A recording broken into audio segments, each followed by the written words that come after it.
Hello there guys, what is going on? Son of Chelsea back here again for another edition of Let's Talk Chelsea. Going to be talking today in this episode about Willian officially joining Arsenal, some of the reaction to that on social media. Also Jan Oblak giving quotes about a potential move to Chelsea this summer, and Frank Lampard, a documentary about Lampard's first season back at Stamford Bridge is being released. So I'm going to talk a little bit about that and how exciting it is. But before we get into any of that, as I do in every video, I want to ask you guys, if you haven't already, hit that subscribe button and the notification bell so you never miss an upload. Also hit that like button if you're enjoying the content because it helps out the channel as well. Let's start off with the obvious news, the big news. Yesterday, Willian officially joining Arsenal. It was announced yesterday. Not a massive surprise. I've talked a lot about Willian, his departure from the club, giving sort of a farewell type video to both him and Pedro, talking about my stance about Willian, thinking this was the right time for him to move on. Nini, when I had him on the channel recently, I was speaking to him about that and he felt slightly differently to me. He was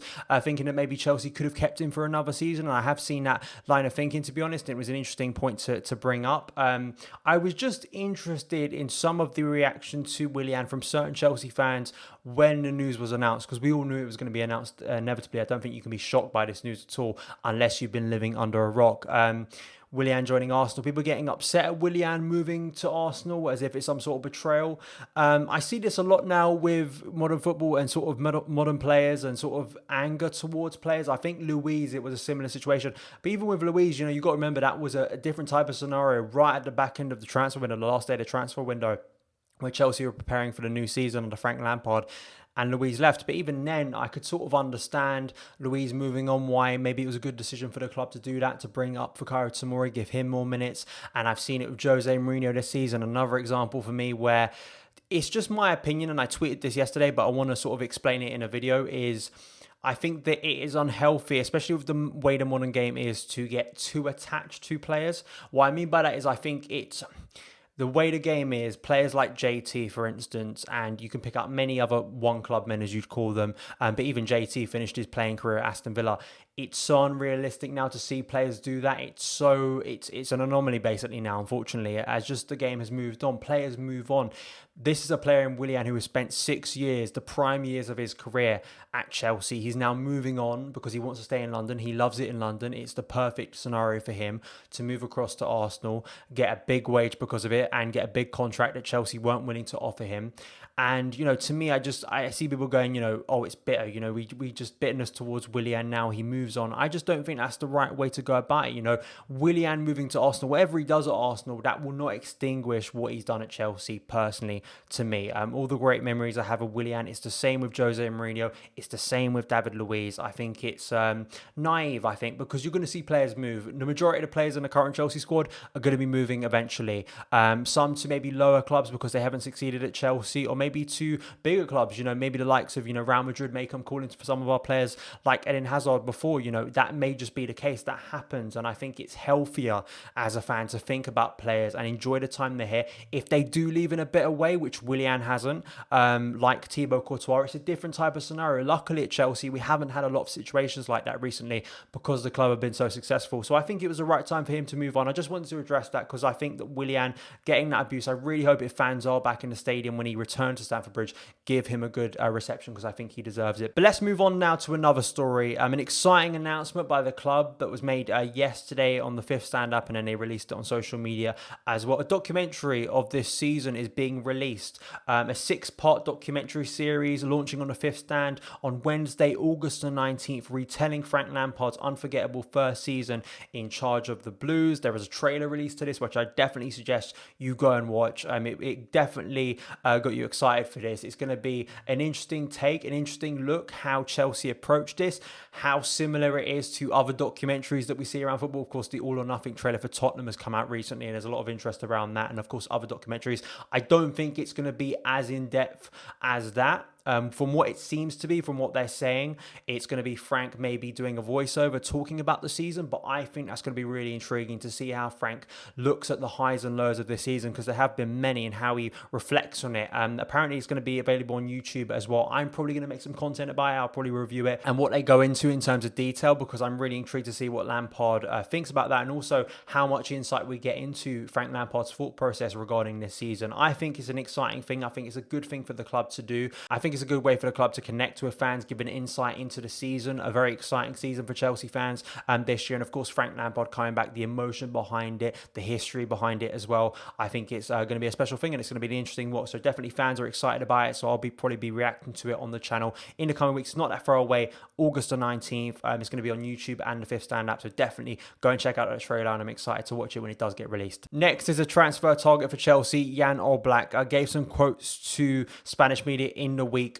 talking about potential Chelsea interest. This blew up on social media. The interesting thing was the publication AS then sort of released a statement later on in that day after everyone had picked this up, his original quotes, and said it had been misinterpreted. So what Jan Oblak actually said about the Chelsea interest, he said it's not time to talk about that right now. We've got Leipzig to think about. Of course, he said this preceding the quarterfinal defeat to Leipzig on, Thursday night. I'll assess the season when it's over. There'll be time after that to talk. So he was referring to the Chelsea interest. So the interesting thing as well on top of this was Fabrizio Romano in an interview the day after Oblak's quotes were released said there's no chance Chelsea signing Oblak from Atletico Madrid this summer. And I feel very similar about this, I have to be honest. It would be a dream signing, it really would. I was looking at some stats, and they released some stats about Jan Oblak preceding that quarterfinal that just look incredible. Looking at his Champions League stats as well for Atletico Madrid, 256 games, 139 clean sheets, 27 clean sheets in the Champions League as well. He has been an incredible goalkeeper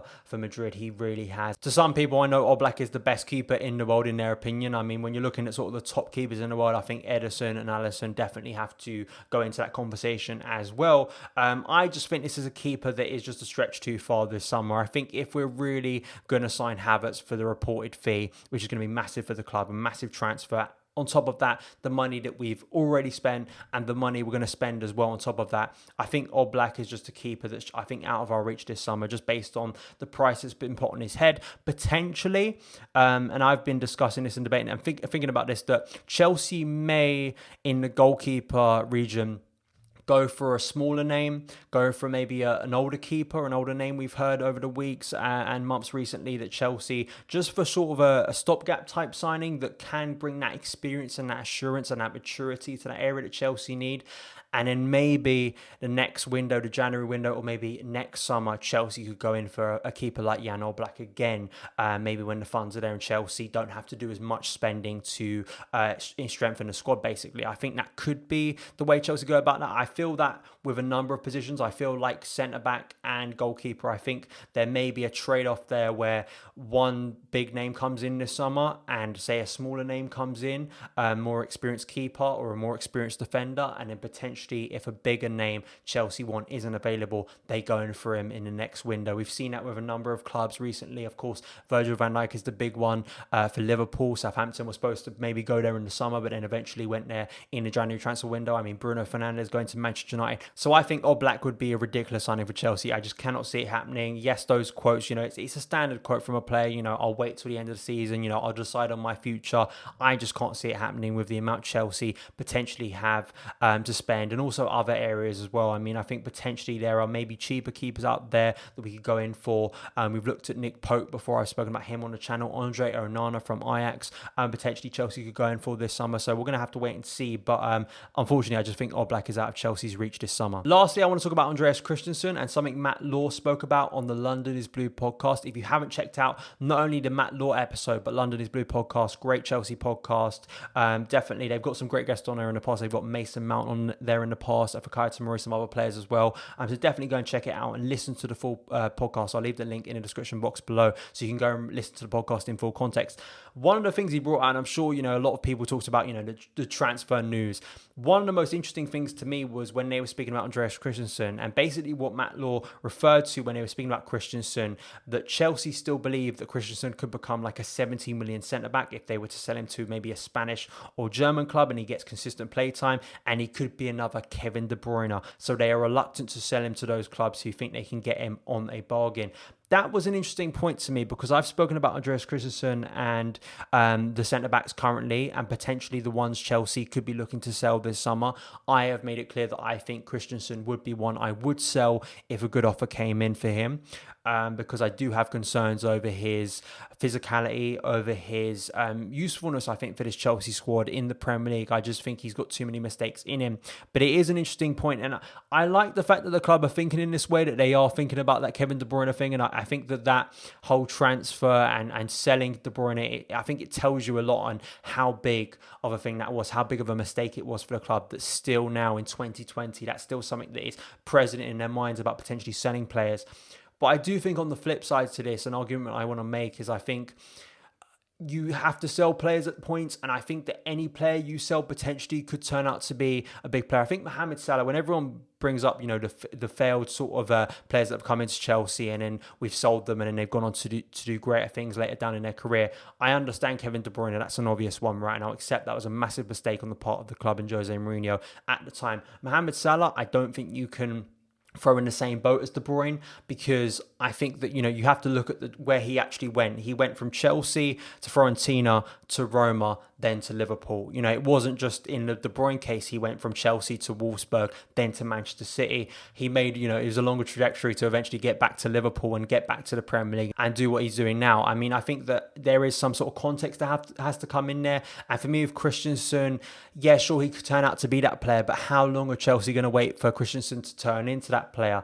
I think that there's a point where there's always going to be that risk with a club like Chelsea, with the players we have, the quality of players we have, even if they're not performing at their best, where we've seen a lot of Christensen. It's not a De Bruyne case to me, because we've watched Christensen in the first team, especially in the second part of the season. He got a lot more football under Frank Lampard, and I think we've seen enough of Christensen now where I've personally made my mind up that I think that maybe he could still be that player, but physicality wise, I just don't think he's offering what Chelsea need, and he's lacking a lot for me in certain games. Yes, in other games he can look really good and really composed. In a back three at times he can look good. In games where the ball is on the floor majority of the time, I think he can look good. But when the game gets more physical, which is the majority of the games in the Premier League, when you're playing inferior sides and want to get an edge on you, I think he really struggles, and that's not good enough personally for me. And I think that on the flip side of that, you could throw it back that Christensen has never been the main defender at Chelsea. He's never got the feeling you are the main guy in our back four and you're going to be there week in, week out. I understand that Frank has done a lot of chopping and changing, and before that he got time under Antonio Conte. Maurizio Sarri didn't give him really any time, so I understand that side of the argument. But I do think, on the other hand, we've seen a lot of Christensen now to make our minds up, basically. And as I say, how long are you going to wait for Christensen to mature and get better?